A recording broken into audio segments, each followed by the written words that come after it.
21 ғасырдың дерті, күн сәулелі балалар. Даун синдромы. Бүгін сол туралы қозғайтын боламыз. Даун синдромы 21 хромосоманың трисомиясы бойынша көрінетін патология. 1855 жылы алғаш рет Джон Хейден Даун сипаттап жазған, және де ерлерде де қыздарда да бірдей жиілікпен кездеседі.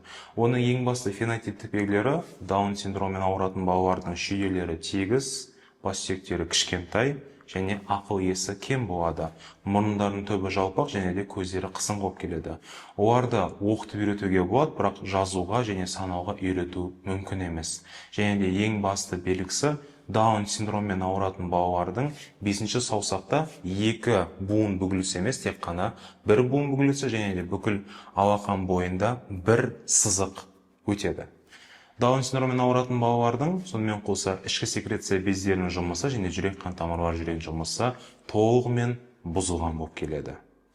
Осы арқылы біз Даун синдромының негізгі сипатын және олардың кездесетін белгілерін талқыладық. Сенімен бірге болған глюкоз биохимия мектебі пайдалы ақпараттармен тағы да бөлісетін боламыз.